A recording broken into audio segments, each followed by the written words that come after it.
Hey there, welcome to our live. We are inside the Radiantly Alive Woman. Oh, didn't mean to give you the jiggles. We'll give you a shake there. And today we have a really cool topic, something that we haven't touched on yet, and we are talking about nose scars. So this is a somewhat large umbrella here, so I'm going to try the best I can to give these different kind of sections in this nose scar video. I'm talking about nose jobs, so any type of plastic surgery that was done to the nose, maybe for a functional reason, or meaning breathing, or maybe for an aesthetic reason, meaning you didn't like the way that something looked on your nose. I'm also going to talk about septum deviation and all those associated surgeries and anything that has to do with breaking your nose, because this is a somewhat interesting topic to cover as well. Bone breaks actually deserve their own live completely because we don't associate breaking our bone as a scar, and it's not necessarily high on our priority list. But if you have broken a bone all the way through, meaning like if you break your whole femur or you break your whole humerus, these need proper assessment and integration back into your body, because when you break a bone all the way through, it's a big deal. So that may need its own live, but we're going to stick into the nose job realm. Nose break realm. Everything that's I can muster around noses. So as you come into this live, let me know you're here. Send me a hello, #live. If you're watching this on replay, you can go #replay for me. I'm just gonna get my notes out. Make sure I have my video in front of me. Sometimes I don't see your posts on my phone, so I just put it in front of me as well so I can see that. Okay, got all the goods in front of me. If this is your first time here watching lives, welcome. My name is Kendra Tutil. I'm a holistic women's health therapist, and I help women transform their well-being by working their scars, helping women really understand that scars matter. All scars matter, and I help you to understand how they matter through the lens of the physical considerations, which is where my bread and butter is. That's where all my education is. I have an exercise science degree, particularly interested in the nervous system and biomechanics and the female body. And then we also have these considerations that we talk about in every video, which is all the emotion and energy that is also wound and bound up inside the scar, because every scar has a story.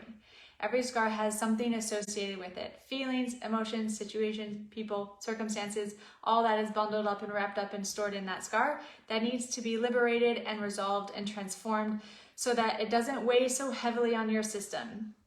If you have many scars or many things that you have just kind of bottled up in the body, as most human beings do, we need a way to let that stuff be resolved, to be worked through fully. So accessing this through scar work, by working your scars, not just like manually moving them, but through my system, Scars Reigniting Your Feminine, we have all these different methods to really fully resolve all of these long-standing issues. What long-standing issues am I talking about? I primarily see a lot of women who have digestive issues, bladder and bowel function problems, things going on in their reproductive organs or cycles, as well as chronic stuff that's kind of just unexplained. So my background is in chronic pain. I used to work in chronic and complex types of pain. Pain where people will come to see me and they're like, Kendra, I've had this thing forever, or I just don't know where it's coming from. I've had incomplete results, partial results, and I need your help. I don't understand. So I work in that whole realm, and I'm here to talk to you specifically around nose stuff. So nose things, when we're talking about this area with the physical, we're talking about a lot of sinus stuff, a lot of congestion, as well as a lot of breathing problems, which we're going to dive all into that in a moment as we just come into this video. Hello, Evelina. It was so nice to see and spend time with you today. Thank you for being here live. So nice to have people here. Okay, so what do we do in these lives? We talk about the physical considerations first. always. I talk about them first because they're the grounded foundation at which we kind of apply and rest our knowledge on. It's really easy to understand like the substantial, earthy, grounded world. And when we're talking about the physical, we're talking about something that's literally right in front of us. That makes it really accessible and easier to understand. We're much more likely to kind of connect the dots and have aha moments in the physical, which is great. We want those aha moments so that we continue along our transformation journey. That's where we're going to start today. And then we're going to go into always our second part is the energy and the emotion related to the scar. This is, in my experience, sometimes a harder area for people to understand. If you're not used to thinking about emotions and feelings and energy, it's really hard. It's also very abstract. It can feel like really overwhelming, and a lot of people don't really know how to walk themselves into that because there's potentially a lot of trauma there, a lot of challenge, a lot of struggle.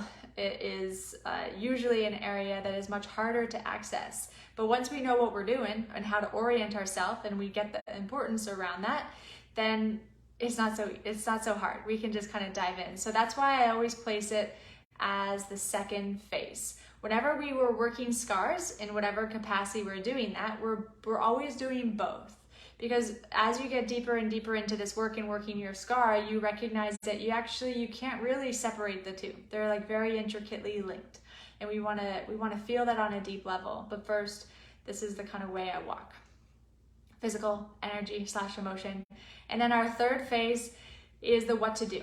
The what to do is really important to me. In the era of information overload and so much content going out onto the internet, we are like jamming our brains full of stuff, but we don't really know what to do with that. We don't really know how to apply it, and we just kind of use it as a cool fact or like information, but it doesn't actually become very useful.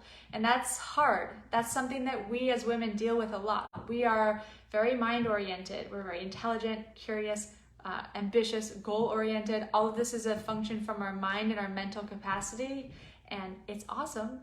But it oftentimes disconnects us from our female body, which is what we want to ramp up. We want to ramp up the connection that we have with our body. It's so important. And scars is one of the reasons why we are disconnected from that, because that scar, whatever it is, holds a lot of content, a lot of stuff. So we always want to know what to do. I give a 3-part practice every single time, as well as what to do specifically for nose scars. Nose jobs, septum stuff, all the stuff, nose break stuff, as much as I can put in this video. I try to make them not overloading and super long, but as you probably know already, I'm an incredibly thorough woman and stuff just comes out because I want you to have as much information as you can, as well as practice content, guidance, and instruction, so that you have an answer. You have a direction to go on your transformation journey. Even if it's a small direction, just knowing that you have answers and you have somewhere to go is so powerful and transformational. Because as soon as you have a little bit of inner confidence and you feel that kind of empowerment sensation kind of growing, you're maybe trusting yourself on some level, the snowball, like uphill effect of that is really, really, really important and required for full transformation. So just getting a little taste of that is so important to me that you have that. So let's start. Let's get into the physical. So because we are spanning a kind of range of nose stuff, we're talking about getting hit in the face with a ball. I'm talking about football or soccer ball, basketball, any kind of hard ball, tennis ball, softball, baseball, any kind of ball that has hit you in the head, in the face, as well as any actual surgery that you have done.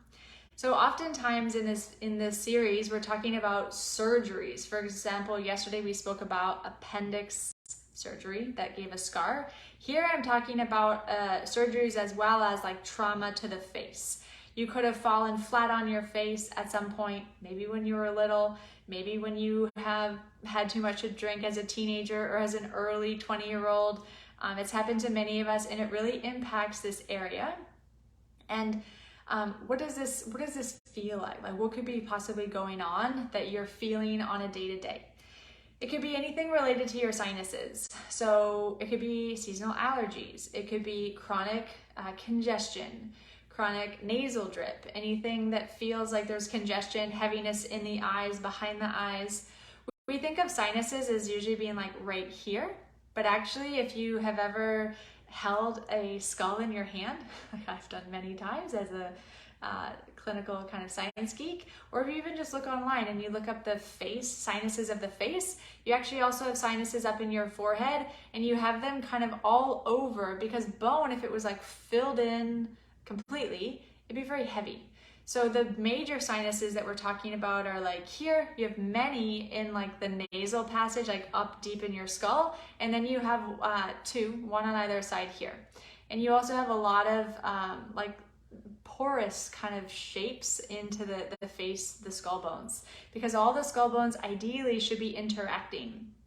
Meaning, if you've ever had craniosacral therapy done before, they are very good at light, gentle touch. Also osteopathic medicine, they're also very good at feeling and sensing that every single cranial and facial bone has its own movement and should be interacting correctly with its neighbor, meaning like they have this kind of pulse in, pulse out kind of dance that needs to happen. And why does this happen? Because the head is incredibly vascular. It also needs to adapt. If you get hit in the head and you get hit really hard, maybe you're in a car accident or something else, you get all of a sudden you get a lot of pressure created because of the swelling that's going on. And your brain, if it swells too much, then nothing good happens from that. So you need to have a skull and a cranium, like a vault, that is adaptable and can move. It actually opens and can change shape. We need that to happen. Otherwise, we wouldn't be around very long as a species if that didn't. We need to have a whole kind of interaction and neighborly like movement to allow for all these changes. Now, what happens a lot of the time is we will get a hit to the face. Let's say a basketball hits me in the nose, or I've had a surgery. A lot of times there's like a lot of packing that goes on in those healing process of the surgery. What happens is that interaction that should be happening all the time because of our circulatory system, our lymphatic system, all the muscles, all the cerebrospinal fluid, that these things get compact and jammed. When they get compact and jammed, they're no longer able to move, meaning they're no longer able to accommodate. So you may have stuff going on like sinus issues, pressure problems, meaning any type of headache, tension headache, as well as just any other type of headache, like a pressure headache, sometimes potentially the cause of certain types of migraines, specifically like the blood flow, like the circulatory types of migraines can be deeply linked and associated, as well as any other type of pressure problem. So any other type of pressure problem, meaning stuff going on with your ears, stuff going on with your eyes, stuff going on with your nose itself, as well as the mouth and jaw. Really think about these pressure problems. Like, are you susceptible to having irritation in your ears? Are you susceptible to feeling like you have heavy eyes, puffy eyes, nasal drip? All of these things are pressure problems, and they need to be like on your radar and thought about, and go back and think about all the hits to the nose. It's pretty common that we've had a hit to the head at some point. So that's what I want you to think about for that. And then I also want you to consider all of this in the realm of breathing. So there's, as you probably know, so much research now around how to breathe, what's good breathing. Do you only breathe through your nose? Do you sometimes breathe through your nose, sometimes through your mouth? There's all these different interpretations and ideas and concepts around this. But what I want you to know particularly about the nose is that the nose, when you breathe exclusively in and out through the nose, you get a lot of benefit. You get humidification, so the air coming in your nose gets humidified. It also gets filtered by all these little finger-like kind of cilia, like little hair-like projections.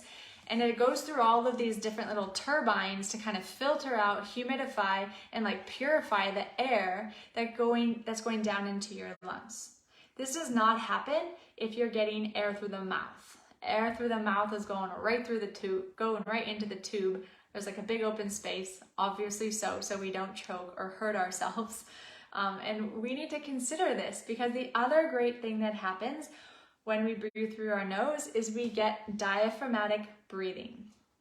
Diaphragmatic breathing has been linked to all sorts of positive health benefits, including being more in control of our stress state, being able to bring ourselves into more of a rest and digest parasympathetic state, as well as just been linked to incredible amounts of improvement to our heart health, cardiovascular health. You know, everything in my world is linked and connected. So if we can be in control of our nervous system, we're also in control of the health of our circulatory system. If we're breathing correctly, we're also giving great benefit and health to our digestive organs, because every breath is like giving this area like a massage, as I often say. We're inhaling and exhaling into the organs, giving this little undulation like experience to the organs, which is very healthy for them. So there's tons of positive effects for good breathing. And if you've been hit in the nose or you've had a surgery, oftentimes you are impeded in that way. It may not be even on your radar. Check this out. If you're just breathing naturally, quietly, just watching this video, maybe you're like, I don't know, sitting on the couch or just at your desk, you're probably just breathing really quietly, ideally through your nose. Check to see if you're breathing through your mouth.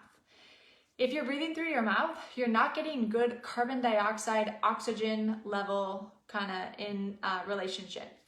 And I will talk ad nauseum about this topic, but I won't do it here. But if you're interested in knowing more about the positive benefits of carbon dioxide, you need to look up someone. You need to look up Patrick McEwen, who has written an incredible amount of positive, amazing research on why we want to have a good tolerance to carbon dioxide in our body. It's so important that we have that good tolerance for positive health benefits. And when we breathe through our mouth, we do not receive that. Breathing through the nose is one of the ways that we can increase our tolerance to carbon dioxide, as well as overbreathing. Overbreathing meaning I'm in Zoom meetings all day, I breathe through my mouth at rest, I breathe through my mouth at sleep. All of these ways that we overbreathe is really detrimental to our health. So check how you're breathing just now, watching me. Also check how you're breathing if you just kick it up a notch. Like if you just go for a walk, do you start breathing through your mouth? If you do, you're already starting to overbreathe, which affects the carbon dioxide levels in your bloodstream, which affects your ability to actually transport oxygen out to your extremities. And just on a little side note, the way that we keep proper like ventilation and like shape and like proper pressure in our skull, all those little bones, is actually by breathing through our nose. Because that whole filtration kind of turbine system that I was just talking about is one of the ways that we keep the proper pressure gradient. So I'm going to get all excited here. I'm going to rein it in. What we want to be aware of is we want to make sure that we do not have a pressure problem in our body. I've been talking a lot about pressure problems in our abdomen. If you have a pressure problem because of a nose, that is not good. We want to be on top of that and correct that pressure problem. It's so important that if you have a pressure problem in your face, you'll experience all the stuff that I had just mentioned, but you also may be experiencing pressure problems down below. Bloating, poor digestion processing, meaning like you may have sluggish digestion, or you may have really quick, like fast diarrhea-like digestion. There's all of these other things that could go on because of pressure problems. You may have niggly, sore tension in your neck and shoulders, but also in your low back. Very common. Check on these things. They're worth paying attention to in your body. Let me just check my little notes here. So we spoke about sinuses, pressure problems, breathing mechanics, common things like headaches, all the stuff that could be going on in any of your sense organs, ears, eyes, nose, mouth. And then the other thing I want you to look at, just so you get a good full picture on nose, is I want you to look up Thomas Myers, Anatomy Trains, Deep Frontline. this deep front line will give you a little look into all of the interrelated connective tissue in the body, including fascia, including muscle, ligament, tendon, all the stuff from the kind of deep part of your skull, including your jaw muscles, but also like deep into your skull, like the nose area, through the whole spinal column. And they actually touches and connects into the diaphragm as well as the pelvic floor. So there's a lot of talk of equilibrating the diaphragms in the body. Diaphragms meaning like domed-like shapes that move with particular types of movement, particularly breathing, but can also be a knock-on from other things. So you have a dome in your mouth, your hard and soft palate create a dome. You have a dome in your middle of your torso, your diaphragm, that moves again with your breathing, depending on where you're at. There's also a dome, a complementary dome going this way in your pelvic floor.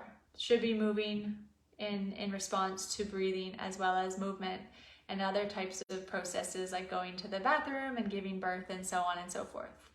There's also another dome to think about, and that's the arch in the bottom of the foot. So we want, and there's another one. There's also the cranium. It houses a vaulted kind of dome that's made by really specialized tissue in the brain, inside the skull. And there's a lot of different types of therapies that are looking at balancing and equilibrating all of these domes. Meaning if one dome is off, if your pelvic floor is not so hot, maybe you gave birth vaginally, or maybe you're having some sort of incontinence issue for another reason, you've had some sort of damage to the area because of a high velocity sport, I've seen it all, it could be affecting the other domes in your body, the arches of your feet, your breathing muscle, your palate, as well as inside of the skull, how the cerebral spinal fluid and circulatory kind of flow and fluid is moving in not just the head, but all over, because we're all connected. So check out that deep front line. It's really important. It's really interesting to think about it as it relates to the nose. And if I just talk about deviated septums for a moment, let's talk about like the 3 different sections that I spoke about. Aesthetic kind of plastic surgery, meaning you didn't like the way that your nose looked, and so you've had it modified in some way. The deviated septum surgery, which is another type of nose job-like surgery, but to correct more of a functional issue, meaning you couldn't breathe very well, efficiently, maybe not through both nostrils, something was impeded and you needed to get that changed to improve your breathing, as well as breaking your nose from impact. Usually like head on, but it could be from the side. So let's go nose job aesthetic for a second. This means that chances are you didn't have a problem with the breathing, but you did have surgery to move and change and manipulate the area in some way. There's a lot of healing that needs to go on, and there's a lot of bruising that happens, and we want to make sure that that area drains really well over time. There's a lot of packing, there's a lot of blood because the head is very vascular, and so we want to be really considerate to make sure that all of this is moving well, all of those bones. Like there's all of these little tiny bones here, especially around the nose and kind of on the inside part of this orbit. On the outside of your eye, you don't have a lot of little bones. You have like a zygomatic bone, a frontal bone, and then a temporal bone. Whereas like in here, you have a bunch of little ones that kind of go back into your head to help you with breathing, as well as like clearing your eye liquid and so on and so forth. So we really want to make sure that that area is functioning well. We really want to be considerate that this area is getting proper movement, because of all that packing and healing and kind of potentially aggressive like movement. If you've ever seen like a surgery, they are generally not as gentle as you may think. I'm mostly referring to like orthopedic surgeries. So if you've ever seen like a knee replacement surgery or something like that, like it's pretty intense. They're using like quite a bit of force. Here, because everything's a lot more delicate, they're not using anywhere near the same amount of force, but they are still changing the shape of your anatomy, which is a big deal. So that needs to be considered when you're thinking about the healing process physically. Okay, functional, meaning you were unable to breathe. Septum, probably the main culprit there. And so there's also other people who have sinus issues and they go in and like they scrape and kind of clear the cavities. There's all sorts of other kind of functional breathing problems. So let's just lump all that in here together. You also want to be really aware that you want to reestablish proper breathing, because here you were breathing poorly for however long. Maybe it was a lot of your life.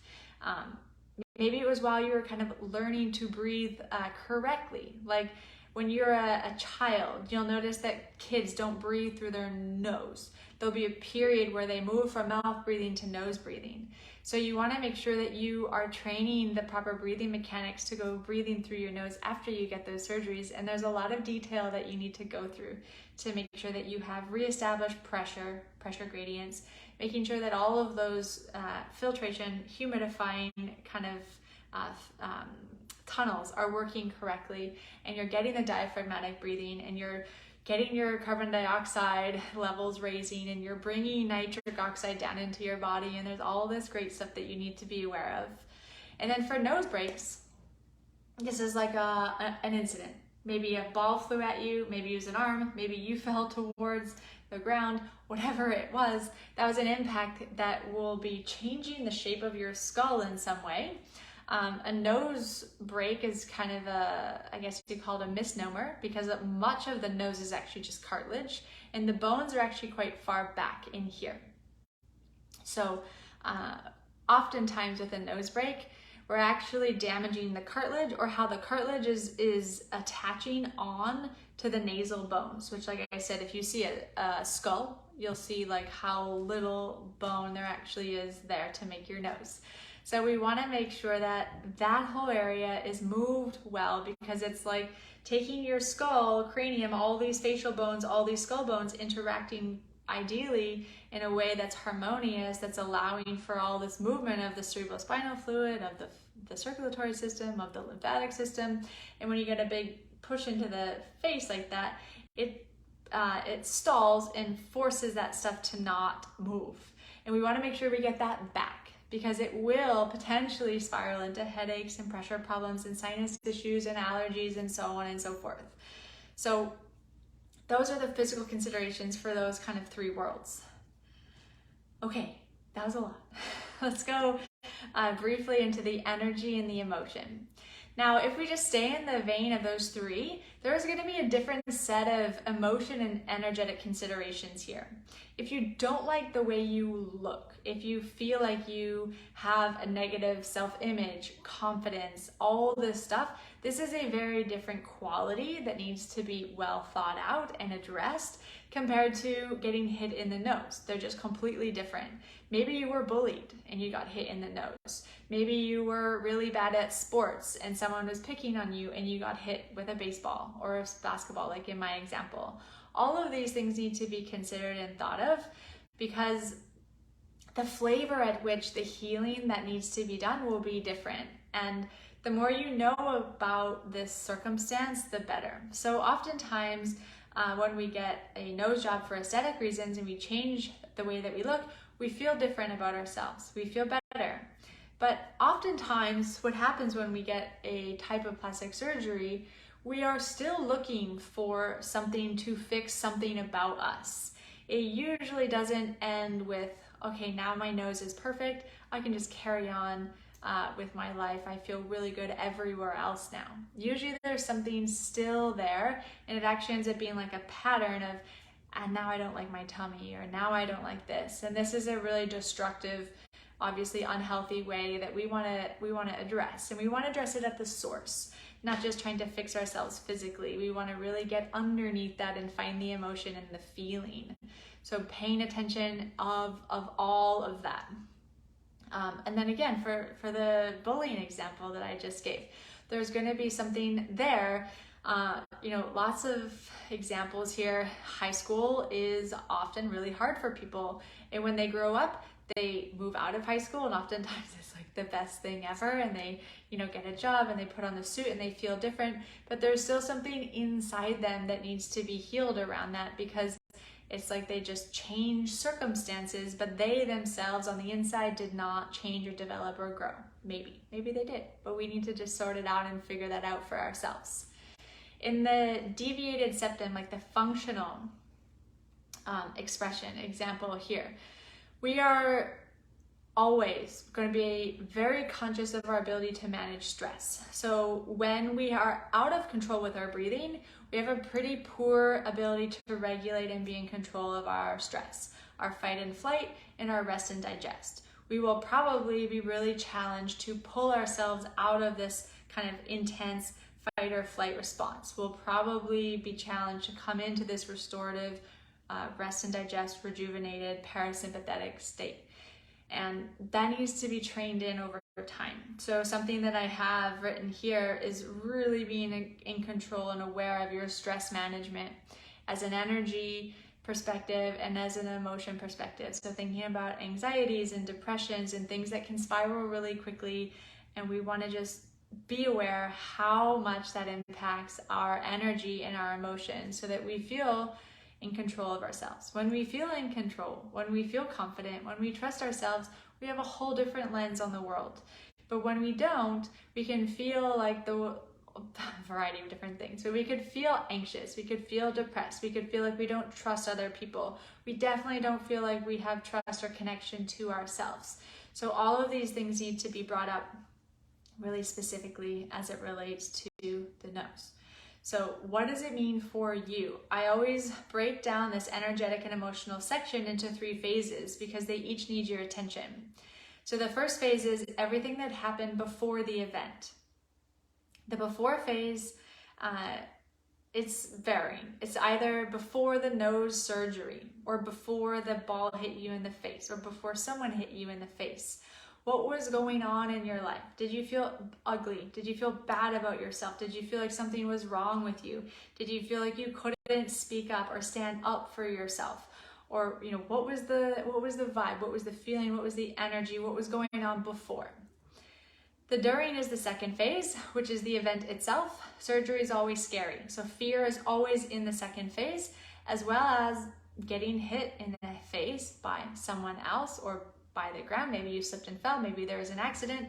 There's always fear there as well. So we want to tap in and tune into the during phase. It's usually quite a short phase. It is always often going to be wrapped up in relationship dynamics, how you relate to people around you, people who are involved in the situation, whether it was medical staff, spouse, friends, family. You want to know what the whole energy, vibe, emotion is from that phase. Then you have the final phase, which is the after. This is from the healing process. So after the surgery, maybe the packing, worry, fear, pain, all of these things, uncertainty, did I do the right thing? All of those. The after phase could feel like, oh my gosh, my life feels so different. I can breathe. This is amazing. I feel completely different. Like I have a new perspective on life. I feel like brain fog is gone. I feel more centered and focused. I feel in control. It doesn't necessarily need to be a negative thing, but we do want to know about it, as well as the bullying example. Are these trends, have they followed you throughout your life? Do you still feel the same way you did maybe when you were bullied as a kid, for example? So that's the physical as well as the energy and the emotion. And then if we go into our part 3, the what to do, let's go first into what I say for every single scar. You have to follow this step. It's super important that you pay attention to this step and you don't skip over it, because most of us don't really know or recognize that scars are important. So we need to just enter this with respect, enter it smoothly, enter it with a sense of curiosity and just respecting our timeline, respecting and honoring our body, respecting that we need to do things gently and slowly, not like the modern way of stronger, bigger, faster, stronger, sexier, all of those things. I'm obviously not about that because I don't even know the saying. But just going through it really slow and being gentle, this 3-part process that I give to everyone helps to really align with that truth that we want to just tread into this in a really respectful way. So this 3-part practice has, I'm just pulling this up to make sure that I can see questions or comments if they come in. The 3-part practice, part 1 is the relaxing into. There's a couple steps here which involve be somewhere safe and comfortable, somewhere in your house where you feel like you could spend a bit of time. And you're gonna lay down or sit, comfortable position. Set yourself up well, give yourself some time. Also, what you're gonna do is you're gonna make skin-to-skin contact with the area, meaning you are going to not just touch your body like you're putting on makeup or lotion, but you're going to meaningfully engage the sense of touch and touch and connect with that area. Meaning, say, I am going to start actively engaging with this area. Even if you just say it to yourself in a really silly way, it can be really potent and powerful because it's like you're tapping into something that is probably untapped. You're going to start working into an area that you haven't considered as important before. If you've been dealing with headaches forever or sinus issues or, seasonal allergies, and you just thought it was, this is who I am because of this and this and this, and you couldn't find the answer, and you start touching this area and you meaningfully engage with it, you may find that stuff starts coming up. Stuff starts flying out related to the incident or many incidents. Maybe there's many things that have happened to your nose. Maybe you've gone through a lot of different surgeries, a lot of different things that have happened to the area. So all of that, take that into consideration. And then the last piece of relaxing into is to close your eyes. It helps to just highlight the sense of touch, close down the sense of sight, and reinvigorate the sense of being connected on the inside, being really introspective and reflective and calm, really calm. The second part is to grab all the physical information that you can. Talking about the nose is kind of tricky because if I just kind of touch the outside of my nose, you may not be getting into the incision sites. It's kind of a funky little spot, especially if they were doing a lot of stuff internally, which I'm sure is the case almost always the time, especially if they're like draining and packing, and a lot of it is internal. But it doesn't necessarily need to be that you touch the scars directly. There's a lot of indirect scar work that you can do, especially with breathing and especially with some really good cranial holes, like self-cranial holes that you can teach yourself and that I teach my clients. But gather as much physical information as you can. Is there dullness, black, void, no sensation, or hypersensitivity, nausea, feeling of like, when you're about to pass out? That's really common in front of the face, especially if you got hit with something. Being like put under and having someone come close to your face and like just maybe hearing some of the stuff that goes on like really close to your face as they're putting you under can be really scary because it's also very loud. If you've ever had like wisdom or dental work, it's like really loud. It's right here, very close. It's very different than having someone working on your toes. So grabbing as much as you can physically, places of tension, moving and just feeling the skin. Does it move well in all directions? Is there areas where the skin is raised or it's stuck down? Physical considerations, that's the second part. And then the third part is the energy and the emotion. This is, like I said at the beginning, more subtle, probably a little bit more abstract, but if you follow the blueprint that I gave you of the before, the during, and the after, and spend a bit of time. Maybe you need to do this exercise more than once. And that's okay, because every time you go into it, you'll get more and more information, more insight, more kind of confidence that you're kind of walking down the stairwell to understanding yourself a little bit more. This is all positive. So if you do it once and you're like, Kendra, I did not get anything from that, just do it again, because there will be stuff there. Every scar has a story and every scar matters.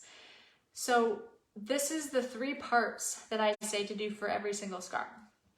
Now, what can you start to do for the nasal scarring itself?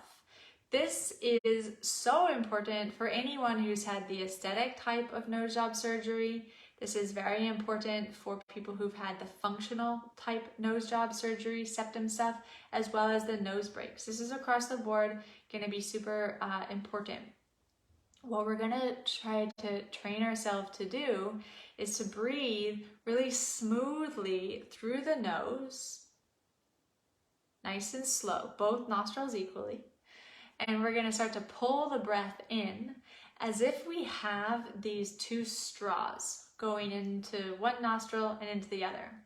So we're not going to suck a bunch of air in really quickly and push a bunch of air out really quickly. I want you to take as long of an inhale as you can through these two straws. I'm just going to do it with you. At the top of your inhale, you should feel very inflated. You should also feel like you took a diaphragmatic breath, meaning a breath from low. Once you're all filled up with your inhale, you should have that feeling of being lengthened, stretched out, open, expanded, full of air. And then you're going to do the opposite. You're going to exhale from the top of the chest. And again, feel like you're blowing air through the straws. Meaning you're not trying to like push the straw out your nose as fast as you can.